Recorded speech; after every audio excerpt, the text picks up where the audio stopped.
Joining us now is Dr. Preeti Malani. She is a Chief Health Officer and Professor of Medicine, Division of Infectious Diseases at the University of Michigan. And Dr. Malani, thank you very much for joining us on the MegaCast today.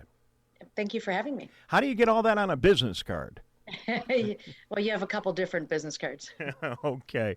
So help us understand. I assume you stand at the intersection of whether students are coming back to Ann Arbor, some activities elsewhere around the state of Michigan, understanding what's going on with the whole coronavirus and COVID-19.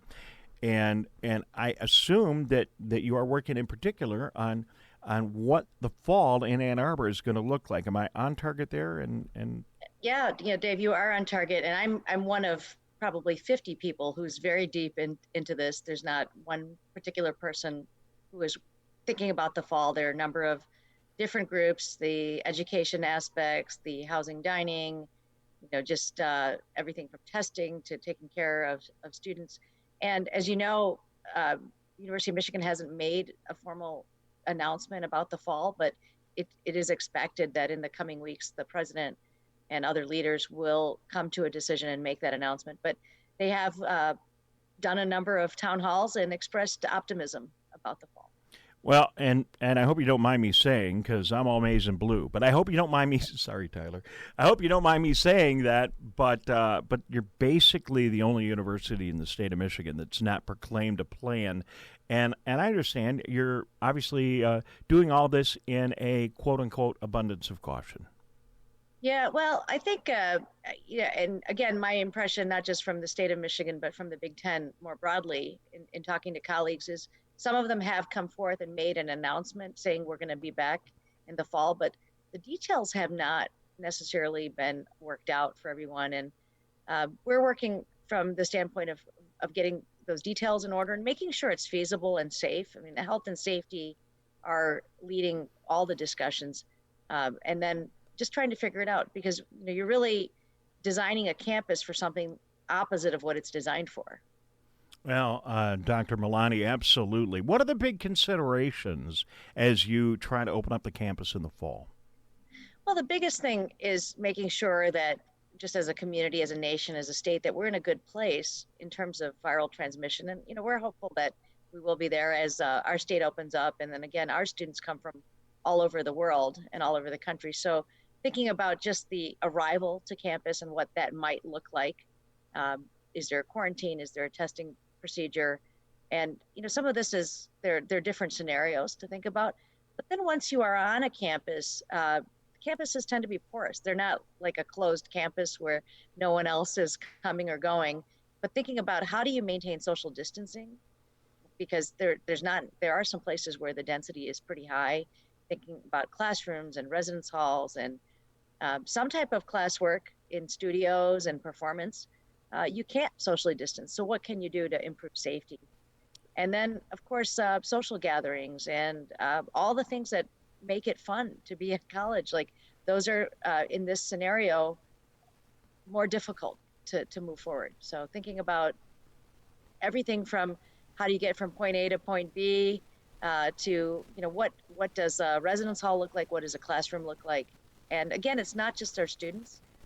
We have brought back our some of the research staff, and it's been a good dry run for us to think about some of the potential issues that come up. Dr. Preeti Malani, the Chief Health Officer and Professor of Medicine, Division of Infectious Diseases, University of Michigan, joining us right here on the MegaCast. Thank you very much. I'm just thinking back to my college days, and I don't want to get into my college days too much, but, the Friday night social gathering, for lack of a better term, of most college students involves some pretty close proximity activities. And then just the cohabitation in the dorms, that lifestyle. I mean, next to living at home in a typical American household, I don't know of an environment where you're in closer contact with other people. Yeah, and it's not just the close contact, Dave, it's the number of people that you're in contact with, right? So on our campus, for example, it's mostly first-year students that live in the residence halls, and most of our beyond first year, so second, third, fourth, fifth, onward, they tend to live in apartments and houses, and and some fraternity sorority houses. There's a combination of things, but it is that residence hall where you have 1,000 people in a building that creates some of the biggest concerns. So, I've been thinking about it more as like a reframe of what social activity might be. And again, this is assuming that we can find a way to safely move forward. But some of the things that where you have hundreds of people and thousands of people even, those can become a little more difficult, but you can definitely consider family units, the way we do with traditional families. I would think of like maybe one hallway as a family unit and roommates as a family unit and house as a family unit, and being able to contain differently in that setting, but then sort of limiting the guests that might come into a space, all the common sense things that we're doing in our day-to-day life. And again, this is sort of starting in one place, and then maybe if things are better and we're not seeing a lot of spread, you could potentially dial back some of those restrictions. Sounds familiar. Sounds like phase 4 getting opened up to me. No, I get it, doctor. So I think the easy thing would be to just close down the dorms. But based on what I hear you saying, is you're looking for alternatives. So maybe redesigning the activities that happen, just like we're going to do as we open up the restaurants. So there won't be seating for 100. Maybe there'll be seating for 25. Tables will be separated. I was at a restaurant in northern Michigan where I spend my weekends. And it was really clear. There was silverware on some tables, and there wasn't silverware on other tables, right? So are you thinking about that kind of a scenario, or is it going to be a dorm-free fall at most college campuses? I think the reality is most college campuses can't have a dorm-free year because there's not enough living space for people. And, Dave, one of the issues is for some individuals, being back will be too high risk for them. And I think in those scenarios, you need to think about alternatives, whether it's housing or remote learning. But for everyone else, if we can get folks back and they can all understand that what they do affects everyone else, that it's a shared responsibility, this social compact of sorts, it's an interesting scenario to think about. All of us need to work together to keep everyone else safe so that we can stay here. Otherwise, you're going to be going home early. Dr. Preeti Malani is with us. She is the Chief Health Officer and Professor of Medicine, Division of Infectious Diseases, University of Michigan. Great to have you with us. So let's step back, talk about the coronavirus as a whole. Let's talk about the big predictions as to an impending peak this fall. Your thoughts? Yeah, so, a lot of it's unknown. There's no quite crystal ball. We, as a state, Michigan was hit very hard. We were one of the epicenters early with the United States outbreak. And I think we've learned a lot in the process, and particularly making sure vulnerable communities, whether it's nursing homes or jails or certain places of business or homeless shelters, we're really thinking about protecting those spaces. And I think there's some individuals in the community who are really staying home and staying out of circulation. But for everyone else who's going to sort of get back to work, get back to hopefully some type of learning, school, sports, other things, there's not going to be a zero risk. So the big things are going to be trying to keep people out who have symptoms and coming up with ways to consistently monitor as employers to make sure people aren't coming to work sick, that there's not a sort of incentive to come to work sick, that there's alternatives to that. And then the hand hygiene, the masking, the social distancing, the things that have become part of our day-to-day lives will continue. And it's not going to be possible to completely always follow them, but I think doing our best and creating situations where we can have fewer people in spaces, but still try to enjoy a good summer and good fall in Michigan. The expectation is that we probably will see continued activity during the summer. Hopefully it will not take off and we can avoid outbreaks. One of the things I like listeners to know is that we can't avoid all cases, but I believe we can avoid outbreaks. And that is very important. To have uncontrolled outbreaks is something that will halt all the progress that's been made. And this is where the state has really done a lot in terms of just testing capacity, contact tracing, making sure people who are ill can be isolated. So all the basic things and making sure that there's a good plan in place as we start to open up. So you're an infectious disease expert. Are there environmental or just other conditions that are beyond the control of cultural activities that we can implement here in the state of Michigan? For example, is it just likely to get worse as it cools down? Is it likely to get worse as we deal with the impending increase of the flu? Are there things that don't relate to our activities on a day-to-day basis that could make this fall more difficult? Yeah, so that's a good question, and a lot of it is it's things working together. A lot. It's not one thing; it's multiple things. And as you note, Dave, the respiratory viruses tend to peak in the fall and winter, and we're expecting that to be the case this year because every year we see that, and many experts have predicted that we'll see a spike in coronavirus cases. So one thing we can do though is continue the excellent hand hygiene, the keeping people out who are sick, and also encouraging people to get flu shots to help prevent some of the confusion that might go on because you might not know what type of illness you have without testing. Oh, really good point. What kind of research is going on at University of Michigan that you may be aware of? I assume you're working on vaccines. I assume you're working on treatments. Is that correct? And what's going on at U of M? Yeah, so there's a lot of work, particularly on treatments, and some of that is we're one of many really hundreds of centers that are offering some of the potential treatments to patients who are in the hospital.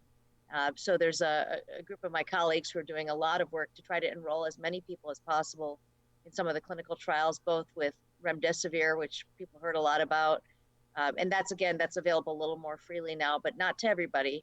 And not everyone would benefit from it. So we're trying to figure out those issues.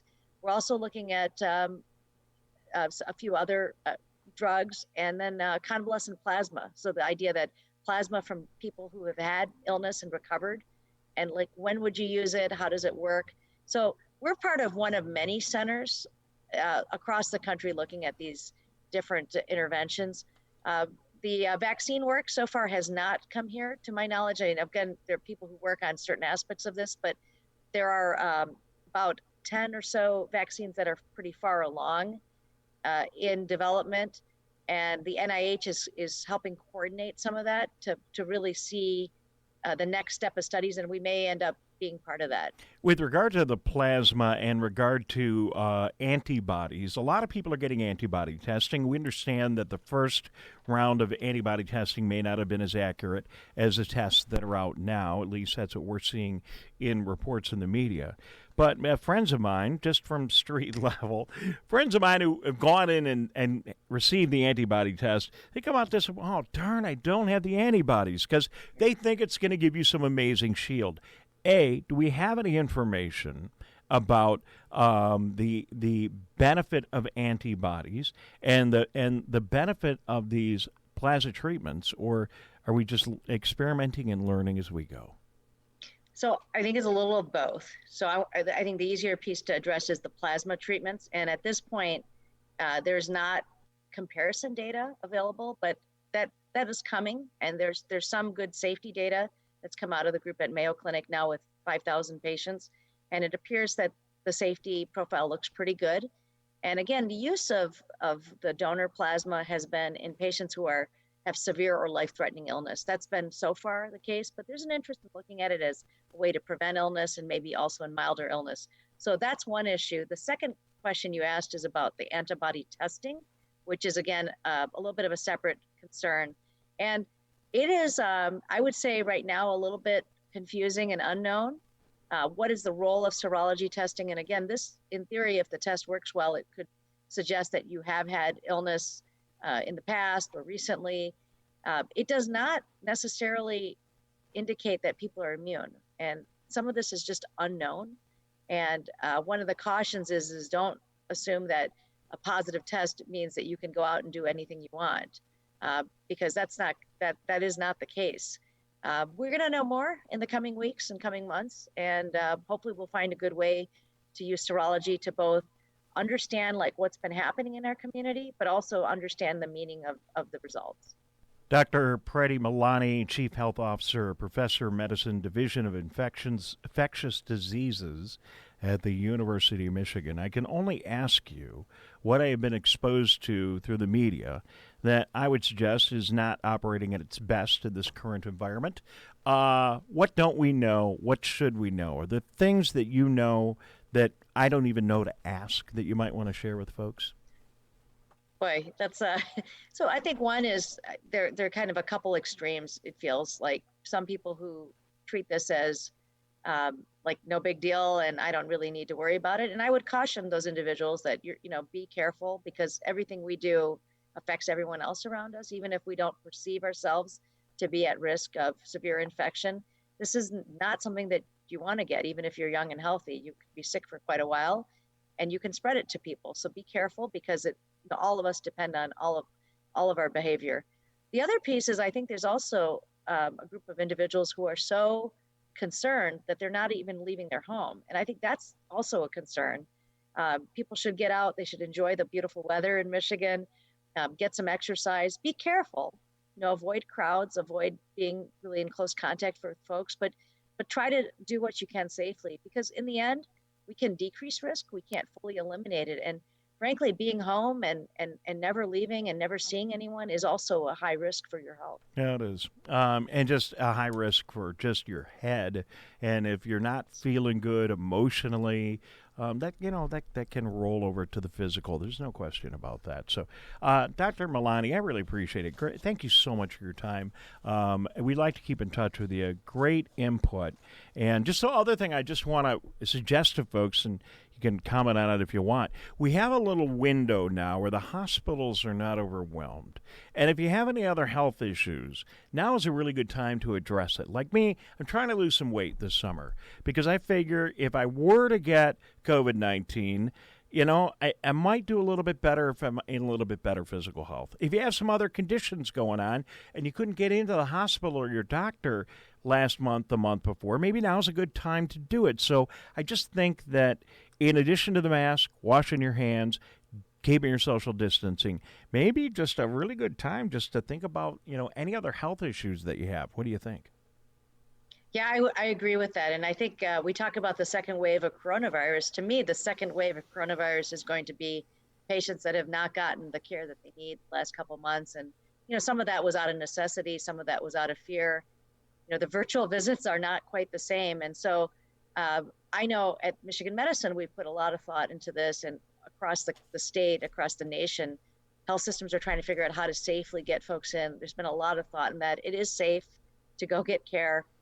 Please go and take care of yourself, because all these other issues can't be put on the back burner for any longer. All right, Doctor. Well, we may not have been able to win as many football games over the last several years, but when you talk about the University of Michigan, the hospital and the research and the medical genius work that's going on in Ann Arbor is greatly appreciated. Thank you.